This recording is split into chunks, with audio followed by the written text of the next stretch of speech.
સુરેન્દ્રનગર સુરેન્દ્રનગર જિલ્લાના મોરવાડ ગામના પાટિયા નજીક લૂંટ ચલાવનાર લૂંટારાઓને સાથે રાખી પોલીસે રિકન્સ્ટ્રક્શન કર્યું. સુરેન્દ્રનગર જિલ્લાના ચુડા તાલુકાના સંભિયાળા ગામના અને ડ્રાઇવિંગનો વ્યવસાય કરીને પરિવારનું ગુજરાન ચલાવતા નાગજીભાઈ ચતુરભાઈ બાવળિયાતા 1 એપ્રિલે મોડી રાતે લીંબડી રાજકોટ હાઇવે પર મોરવાડ ગામના પાટિયા પાસે વાહનમાંથી ઉતાર્યા હતા. સંભિયાળા ગામે જવા માટે વાહન નહીં મળતા તેઓ ચાલતા ઘરે જવા નીકળ્યા હતા.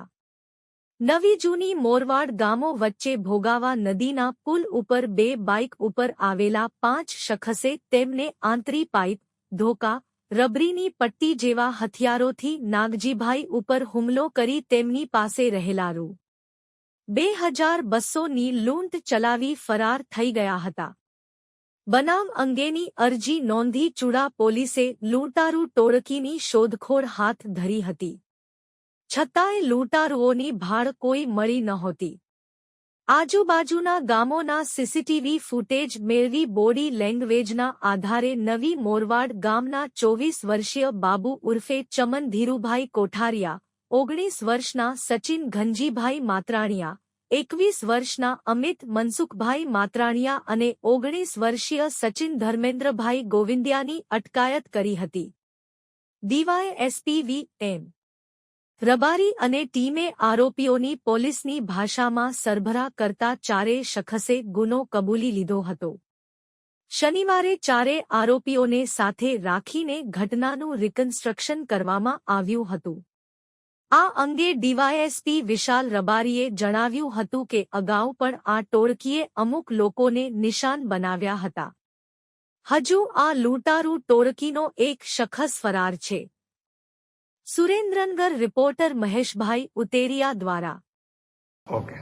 ગત તારીખ 11/4/2025ના રોજ ચુડા પોલીસ સ્ટેશનના નવી મોરવાડ અને જૂની મોરવાડ ગામની વચ્ચે જે એક બ્રિજ આવેલો છે ત્યાં એક બનાવ બનેલો હતો અને સદર જે બનાવ છે એના અનુસંધાને ચુડા પોલીસ સ્ટેશનમાં બીએનએસની કલમ 310(2), 311, કલમ 3/5 અને જીપીએફની કલમ 135 મુજબનો ગુનો દાખલ કરવામાં આવેલો છે. આ કલમો હેઠળનો જે ધાડ અને હુમલાનો જે ગુનો છે એમાં ફરિયાદી નાગજીભાઈ ચતુરભાઈ બાવળિયાના જણાવ્યા મુજબ તેઓ પોતે રાત્રિના સમયે જે છે એ પોતે એ બ્રિજ ઉપરથી પસાર થઈ રહેલા હતા. એ દરમિયાન 2 બાઇક ઉપર બેસેલા છોકરાઓએ તેમને એ જગ્યા ઉપર અટકાવી અને તેમની સાથે જોર જબરદસ્તી કરીને એમના ખીચામાંથી જે છે એ પૈસા જે છે એ પડાવેલા છે એમની પાસેથી અને એમની સાથે લૂંટ ચલાવી છે. આ સિવાય પોતાની પાસે જે પણ મારક હથિયારો હતા એમના દ્વારા એમને શરીરના ભાગે અલગ અલગ ઈજાઓ કરી અને ફ્રેક્ચર અને બીજી આંખ ઉપર એક ગંભીર ઈજા પહોંચાડી અને પોતે જે છે આ બનાવનો અંજામ આપેલો હતો. આ બનાવના અનુસંધાને જ્યારે ચુડા પોલીસ સ્ટેશન દ્વારા તપાસ કરવામાં આવી તો આજુબાજુના ગામોમાં આવા છૂટાછવાયા 5 થી 6 બનાવ બનેલા હતા કે જેમાં આ રીતે છોકરાઓ દ્વારા રાતના સમયે નીકળતા માણસોને કનડગત કરવામાં આવતી હતી. એક બે જગ્યાના સીસીટીવી ફૂટેજ જ્યારે ચુડા પોલીસ સ્ટેશનમાં પોલીસના હાથમાં લાગ્યા તો એના આધારે અમુક શકમન છોકરાઓની ઓળખ થઈ. આ ઓળખના આધારે 4 જે છોકરાઓ છે એમને રાઉન્ડ અપ કરવામાં આવેલા છે અને એના ઉપર તેમની ધરપકડ કરવામાં આવેલી છે.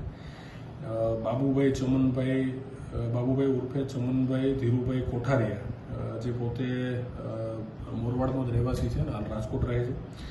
સચિનભાઈ ધર્મેન્દ્રભાઈ ગોવિંદિયા જે પોતે મોરવાડનો જ રહેવાસી છે. અમિતભાઈ મનસુખભાઈ માત્રાણીયા આ પણ મોરવાડનો જ રહેવાસી છે. સચિનભાઈ ધનજીભાઈ માત્રાણીયા આ પણ મોરવાડનો જ રહેવાસી છે અને અન્ય એક શકમન દિસમ છે જેની પૂછપરછ હાલ ચાલુ છે. આ ચારેય વ્યક્તિઓની પૂછપરછ કરતા અને અન્ય સીસીટીવી અને બધી તપાસ કરતા ચારેય આરોપીઓએ જ અને એની સાથે રહેલો હજી એક વ્યક્તિ એ તમામે મળીને જ આ જે સમગ્ર ઘટના છે એને અંજામ આપેલો હોય તેવું પોલીસને પૂરેપૂરી ખાતરી થયેલી છે અને એ સિવાયનું જે ઇસમ છે એની પણ હાલ પૂછપરછ ચાલુ છે અને આના સિવાય કોઈ અન્ય લોકો આમાં ઇન્વોલ્વ છે કે કેમ અથવા બીજા કોઈ આવા બનાવો વધારાના બનેલા છે કે એ દિશામાં તપાસ ચાલુ છે. આ બાળકોને આમ તો એમની ઉંમર જે છે 19 થી 24 વર્ષની છે. તો આ જે સગીર જે પુખ્ત વયના જે છોકરાઓ છે એમની જ્યારે પૂછપરછ કરવામાં આવી તો પૂછપરછમાં એવું જાણવા મળેલું કે પોતે દેશી દારૂ પી અને મોજશોખ માટે થઈને આવા બનાવોને અંજામ આપતા હોય એવું અમને જાણવા મળેલું છે. અને રાત્રિના સમયે આ રીતે આજુબાજુના ગામના વ્યક્તિઓને હેરાન કરી અને પોતે જે છે એ મોજશોખ માટે આ સમગ્ર બનાવને અંજામ આપતા હોય એવું ત્યારે આવેલું છે.